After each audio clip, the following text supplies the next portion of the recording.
Want to make a podcast? Spotify's got a platform that lets you make one super easily, then distribute it everywhere and even earn money, all in one place for free. It's called Spotify for Podcasters, and here's how it works. Spotify for Podcasters lets you record and edit podcasts right from your phone or computer, so no matter what your setup is like, you can start creating today. Then you can distribute your podcast to Spotify and everywhere else podcasts are heard. Video podcasts are also available on Spotify.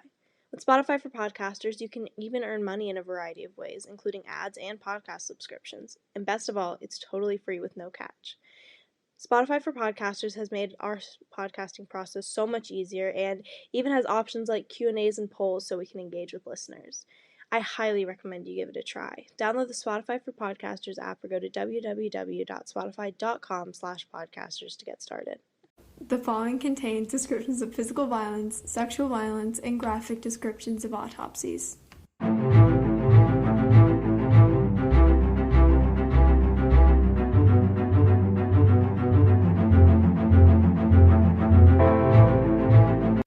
Hey listeners, welcome to episode 39 of Teen Girls Investigate Crime podcast. I'm Jillian. And I'm Izzy. So I have a quick little favor to ask just before we get started, and we would just really appreciate it if our Apple Podcast listeners would mind taking just a few seconds to give us a 5-star review, or, if you think we suck, give us a bad review. Yeah, just let us know how you feel about us. Honestly, I don't even care if I get a bad review. I don't want a lot, so don't give me too many. Don't flood us, but I kind of want some feedback. We would really appreciate it. The more reviews people have, that's how you get discovered. Yeah, that's really what puts you on the map as a podcast. Mm-hmm. So we just really appreciate it if you guys don't mind. Yeah. Thank you. Thank you. Okay, let's get started with the episode. So today we're going to cover the murder of 12-year-old Jennifer Odom. So let's start with some background. Jennifer Renee Odom was born on August 25th of 1980. She lived on a large property in a mobile home in a pretty rural area in Florida called St. Joseph, and it's located in Pasco County, so it's very Central Florida. But Central Florida Central vibe. West? I don't know if that makes sense. I guess Orlando would be Central East. This is Central West. Kind of funny, when I lived in St. Louis for a year, 8 years ago, I lived in the Central West End. That sounds bougie.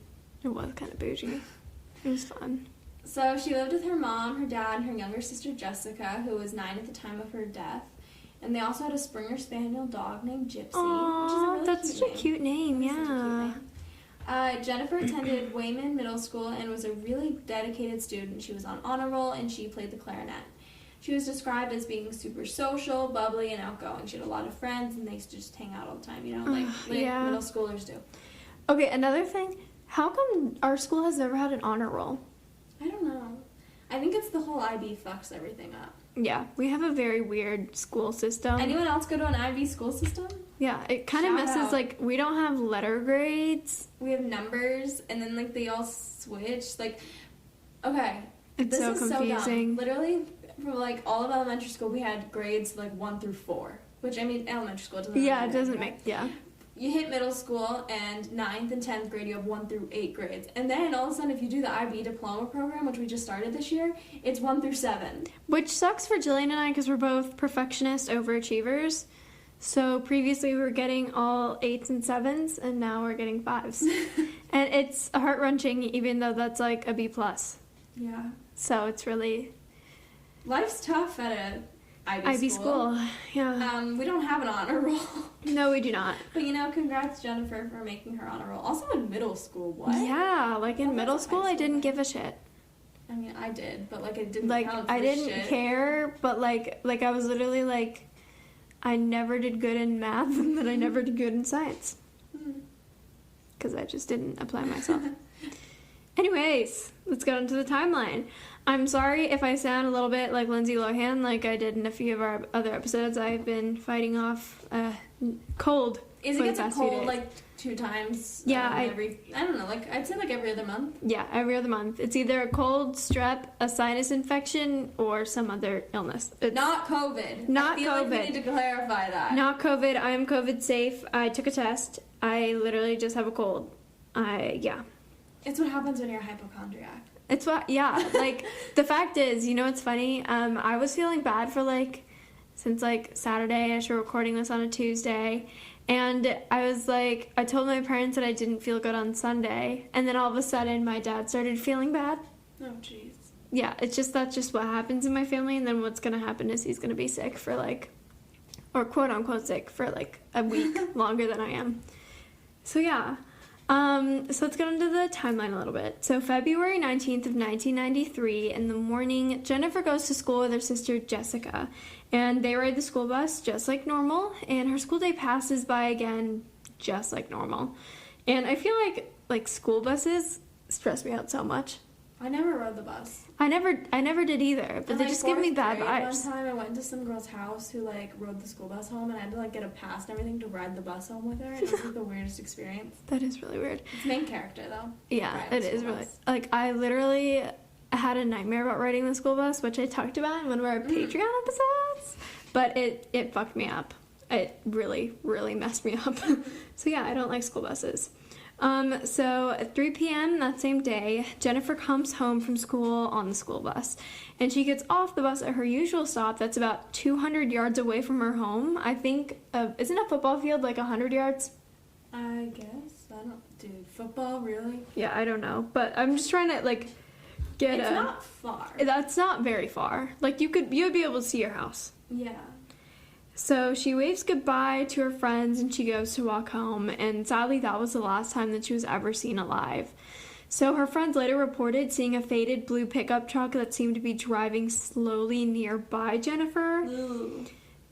Just so creepy. And it obviously seemed like insignificant at this time, but like nothing has ever been linked to this car to this day. But that's just weird. Like the other day I was walking my dog down the street, and some like dudes pull up really slowly next to me and park right next to me, and then get out of the car and start walking really fast right behind me. And then I found out that they were just going to church, which I live across the street from. And I was like, oh, okay. No, like it scared the shit out of me. Yeah. Like I have a little Frenchie, and he would not defend me in any way, shape, or form if someone was trying to like attack me. Love Louis. He's not really. Yeah, we love Louis. Protector. He's not. No, not at all. But yeah, so that was scary. Anyways, at 4 p.m., Jennifer's little sister got home on a different bus after school. I'm assuming they went to different schools. Yeah. Elementary versus middle school. And she couldn't get into the house because she didn't have a key and the door was still locked. So, like, obviously she thought her sister was playing a prank on her, and this was not uncommon for the two of them, as it wouldn't be in, like, a lot of, like, households with multiple sisters. So she walked down the street to her grandma's house to grab a spare key. Also, can I just mention how cute it is that, like, they live, like, so close to their grandma? Like, I live really close to my grandma, too. Yeah. But, like, isn't that, like, not a normal thing? I mean, I don't know. I think it just depends. Yeah, I think it depends on your family. But, yeah. And so when she got into the house, she quickly realized that Jennifer wasn't actually home like she was supposed to be. So she called both of her parents at work to tell them.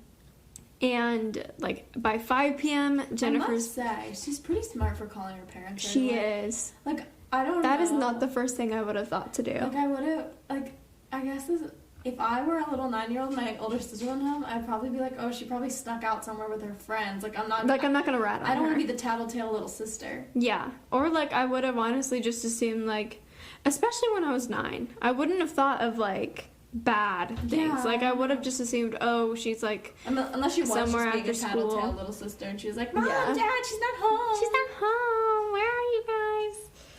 So yeah, so at 5 they get home from work, and obviously they begin calling and asking friends if they had seen Jennifer, and like, I mean, obviously like none of them had, and at this point they were probably starting to get a little bit more alarmed, especially since it's been, like, kind of a while since Jennifer was supposed to have gotten home from school. And they were actually informed by one of her friends, I'm assuming, that she had actually been seen walking home. Like, she'd gotten off the school bus 200 yards away from her house.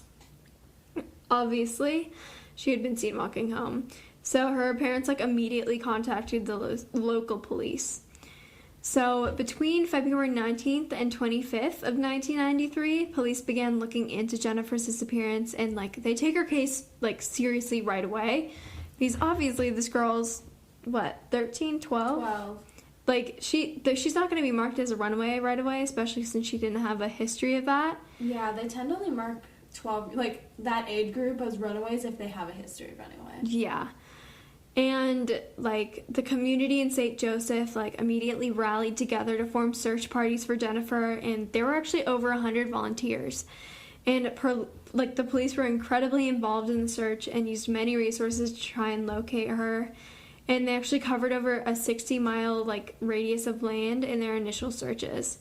Which is, like, I'm just gonna say, like, props to that police department, because a lot of the times they do not do this, and this is why so many cases go unsolved. Yeah.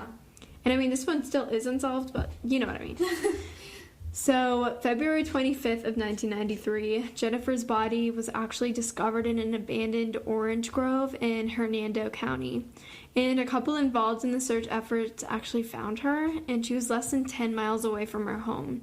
Like, that's just so... Yeah. Like, imagine searching for a girl that you didn't really necessarily think you were going to find, and then you found her. I know. That's so sad. Yeah. So, the initial investigations. So, Jennifer's autopsy actually had ruled that her cause of death as blunt force trauma to the head. Like JonBenet Ramsey. Like JonBenet Ramsey. Not that the cases are connected whatsoever. I just Nope. felt the need to say that. Yeah, it's just important to mention. And it also concluded that she had been sexually assaulted before her death, and her clothing, her backpack, and clarinet case were not found with her body, and they've actually never been found to this day. And the car seen nearby Jennifer on her walk home is strongly suspected as being the car driven by her abductor and killer, and it's also suspected that the killer knew the area very well because it was, like, so rural. Rural. I hate that word. I hate it too. I think it's because I'm a city girl. A southern city girl. Okay, we're not that southern. We aren't that southern, but, I don't know. People always think that we have southern accents. Who is people? Well, when I lived in I feel like I'm referencing St. Louis a lot in this episode, but when I lived there, everyone was like, oh my god, you have such a southern accent. And I was like, I literally don't hear it. I don't know. I turn on the southern charm when I'm working. Yeah. When people come into the store, I'm always like, hey y'all, how are you doing tonight? I just throw in y'all because it's such a good general term. It is such a good general term, and it's not gender specific. Yeah, it's not gender specific. Yeah, so Look it's at the perfect. South being progressive on something. I know, right? But yeah, like, the only time I ever, like, I'll start really rolling my R's and, like, put a little bit of, like, that southern drawl on my words is when I'm hanging out, or I'm, like, with my family who's uber southern, and they all have, like, super, very, very, very strong accents. So yeah, that's the only time. Anyways, specifically, the place where her body was found had to have been familiar to the killer because, like, not many people would have been aware of where it was, especially, like, someone unfamiliar to the area. Like, it was literally, like, an orange grove. Yeah, like, I can't, like, an abandoned one, which, like, how do you know where an abandoned orange grove is? No, yeah, like, why are you gonna be like, ooh, an orange grove? Let me... And it's not like it was now and there was, like, Google. Like, you couldn't Google, oh, hey, where's the nearest orange grove? No, literally, like, when I went to Massachusetts and Vermont and stuff, we were, like, Googling, like, orchards and stuff to go to, and there was one that was, like, 0.5 miles away, and we just would never have found it. It's not like that was, like, an option. Also, you can't just look up where an abandoned orange grove is. Where is an abandoned orange grove, Siri? Yeah, exactly. Siri, where's the nearest place to hide a dead body? I was, like, waiting for one of our phones to pick that up. Oh my God, that did not, because that would be awkward. They'd be like, I'm calling the police. Oh my God, I have this one teacher who yells at his Siri on his phone whenever he tries to set a timer. Really? Yeah, it's really funny. Oh my God, is it who I think you're thinking of? Probably. Yeah. Okay, we should keep going with this episode. We've gotten some We've been tangents. on so many tangents today, guys. It took us 20 minutes to start recording this episode. I think it was longer. It was bad. Yeah, it was bad. Also, before we get into, like, the scary stuff, I'm just gonna say, Jillian and I picked up Jillian in the carpool lane at school today Right. in my new car. Izzy didn't come to school because she has a cough and she wanted to I didn't want to scare out, people. which is, like, understandable because Yeah. if I hear people cough at school, I get, like, Nervous, jumpy. yeah. But she came in her car and picked me up in the carpool lane like I was, like, a little kid. Yeah. And I was like, oh my God, it's Izzy here to pick me up at school. cool. Yeah, and I also have a 2009 Honda CR-V, so it's kind of a grandma car, and it was actually my grandma's. So, yeah. It was so funny. I like run over the car like a little kid. Yeah, I felt like a mom in that moment, and it will forever be in one of my core memories. Okay, anyways, back onto this case. So, January 5th of 1995, a couple looking for metal, like, okay, kind of weird, but okay. Yeah, I don't really know what's up with finding metal. Maybe they're like metal, like scrap metal crafters. Is that a thing? Like the people who walk around the beach with freaking metal detectors. Well, that's what I was picturing. Like people looking for like gold coins and shit. Looking for metal.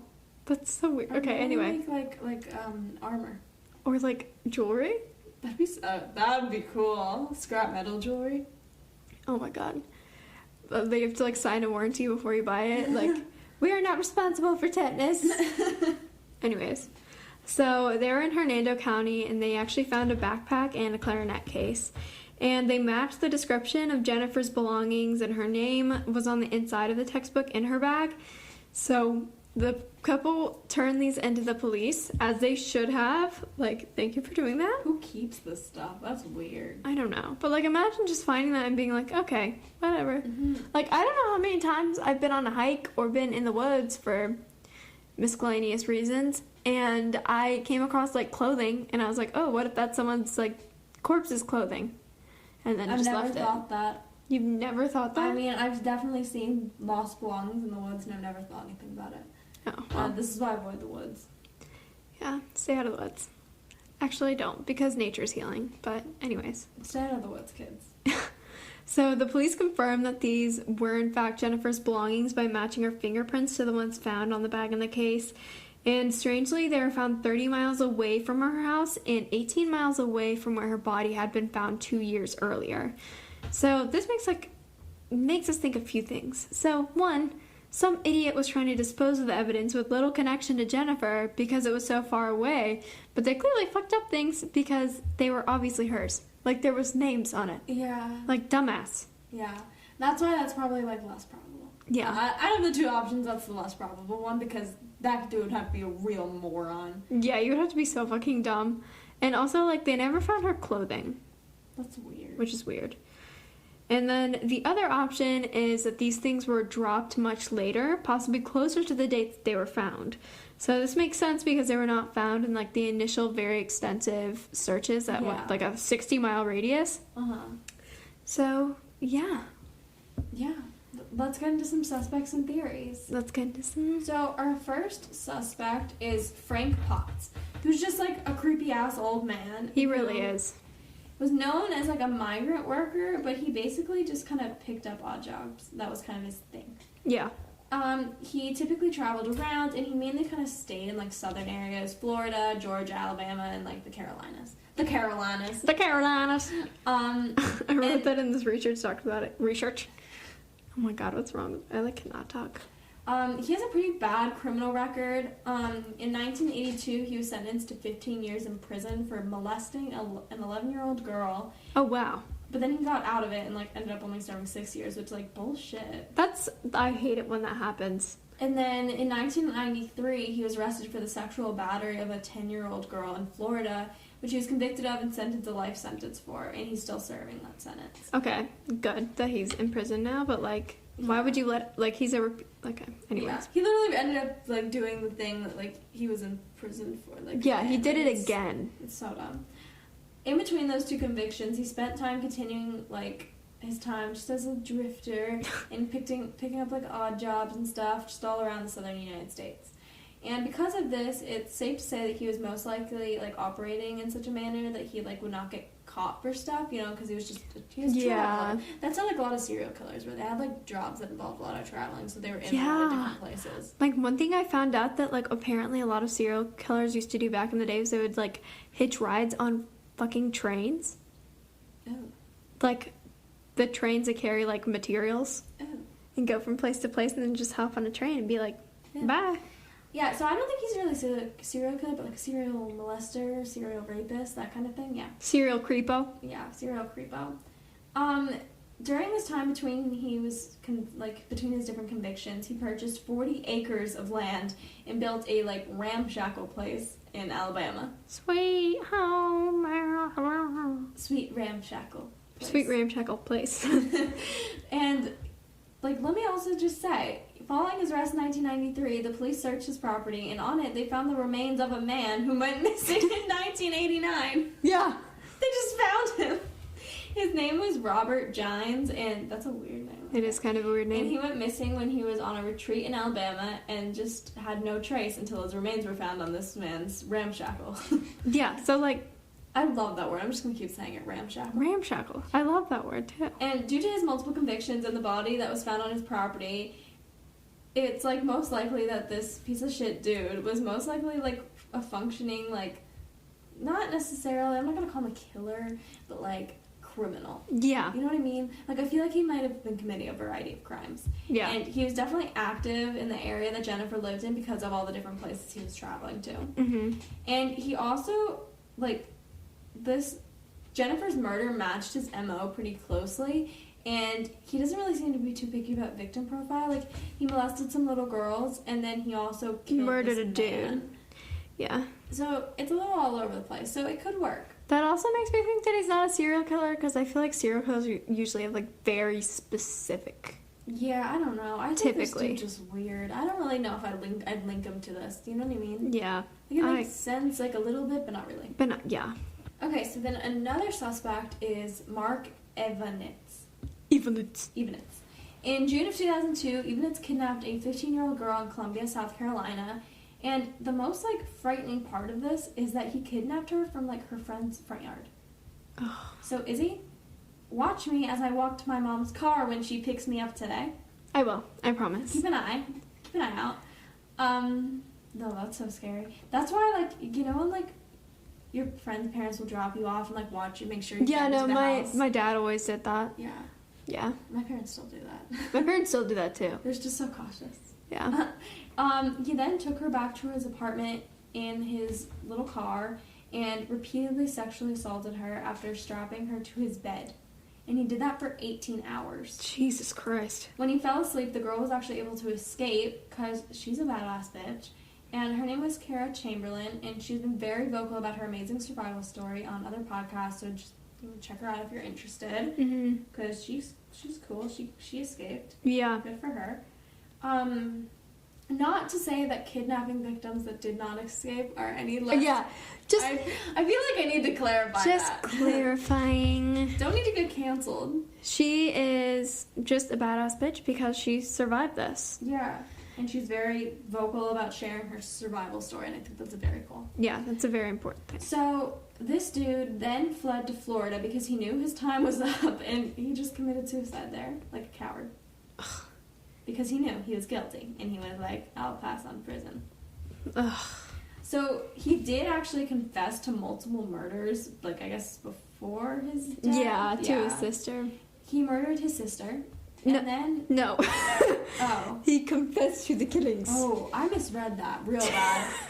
Okay, thank God we don't have real scripts. This is like literally a bullet point that I just misread. He murdered his sister. No. So, scratch that. Before he died, he confessed multiple murders to his sister, and then the police actually found forensic evidence in his home linking to him, like, to 3 other murders, and the kidnapping case, and another kidnapping case, where 2 sisters were abducted in their front yard and sexually assaulted and then murdered. So I guess front yard is just a good place for him. Like public places and little girls. Place. That is a front yard. That is like your house. Yeah. But like outside. So little girls and public areas. Jennifer was in her front yard. Yeah. Oh, I didn't even make that connection. I'm such a moron for not making that connection until now. So this guy just sucks. And he is more than likely like an actual serial killer of girls that match her profile versus the other dude who was just like a weirdo. He was just there. He was just a drifter. Yeah. And all of his crimes were pretty similar, like snatched out of front yard, like that kind of thing. Like sexual assault, murder. And he fled to Florida. I don't know. I can really see that guy as being the dude. Also, I'm just now noticing this. Clearly, I was very pressed when writing all of these suspect Oh my god, Izzy has described every single one of these. I've had to like change my language a little bit not to say like the same thing over and over because she's like, flaming asshole, flying piece of shit. Like, Sorry. she got very heated. I did get heated. I was writing this last night when I was watching Squid Game. I don't know. This little plug. Have you seen that show? No. It's on Netflix. Dude, it's so good. What's it about? My parents and I are watching it together. It's like, I think it's in Korea. And it's like a Korean show, but it's about these people who decide to play in these games to get themselves out of debt. And it's like live streamed, and it's like 400 of them, and then they slowly get killed off in these games that are like children's games. It's so interesting. It's so good. I recommend it. Okay. Yeah. Kind of scary. You want to finish up with the last Okay. suspect? Okay, now we're going to get into this POS. Jeffrey Norman Crumb Sr. Okay, if you have that many names. That sounds like that dude from Harry Potter. Oh my god, it does. What is that guy's name? Edward Crumb? What's his name? Victor Crumb. Why is that so funny to you? Why did you say it? That was the first name that popped into my head. I think you said that because Robert Pattinson is in the movie that Victor Crumb was in. You just want to talk about Robert Pattinson. I do. Yeah. And Robert plays Edward in Twilight. Okay, whatever. Edward Crumb. Edward Crumb. Anyways, this dude is the biggest break in recent years of this like super saddening cold case. Again, with the flying piece of shit. Anyways, in April of 2017, Crumb, who was a convicted rapist and kidnapper, was arrested and charged with the abduction, rape, and murder of a 17-year-old girl in 1992.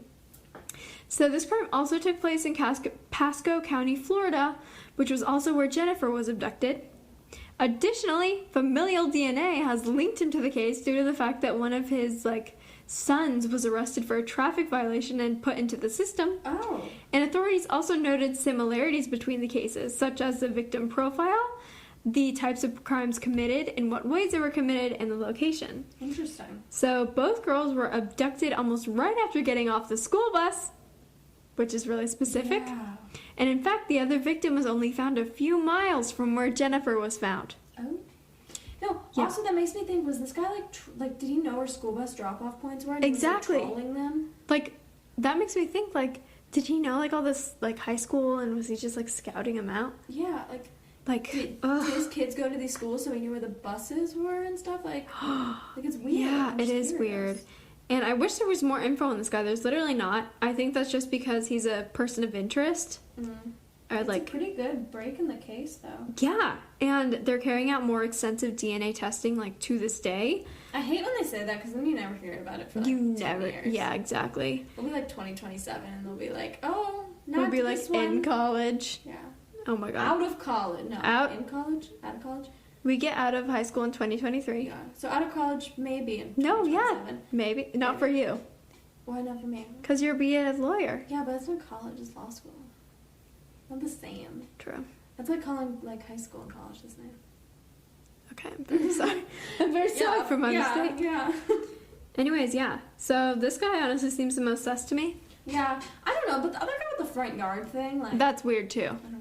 Yeah. Definitely not the first dude. No, I honestly now looking back at this, I don't know why I included him. Well, I mean, he's a pretty big suspect. Yeah, and he's also pretty fucking creeper. It's kind of funny. Yeah. Not his crimes. His crimes were not funny. His name, Frank Potts. It's like a plant. Hello, my name is Frank Potts. Alright, guys, this was the murder of Jennifer Odom. Tune in on the 21st for our 40th episode! Oh my god! 40 episodes! We freak out every other episode We for do. something. It's like, oh, it's our birthday! Oh, it's been 2 months since we said something exciting. Yeah, exactly. Oh, it's our 30th, it's our 40th, whatever. Anyway, if you want to share something on our 40th episode, I don't really care what it is. If you want to just say, I don't know, suggest a case, if you want to... No, yeah. Just, again, submit stories to us. Email us. Yeah. We talked about this in the last episode, 40th too. episode, we don't have anything special planned, so if you guys want to just, send an email, send an Instagram DM, just say something, and we will share it. We will try our hardest to include you. We're not gonna try our hardest. We're gonna do it. We're gonna do it, yeah, because we love you guys, and 40 is kind of crazy. We're almost 50. That's crazy. Almost half. Is that a century or a decade? Century. But that's like years, so we're not years. We're, I don't know. Anyways, in the that was so weird. Okay, whatever. Oh my god. In the meantime, subscribe to our Patreon for bonus content and follow us on Instagram and TikTok at tgic.podcast. Bye!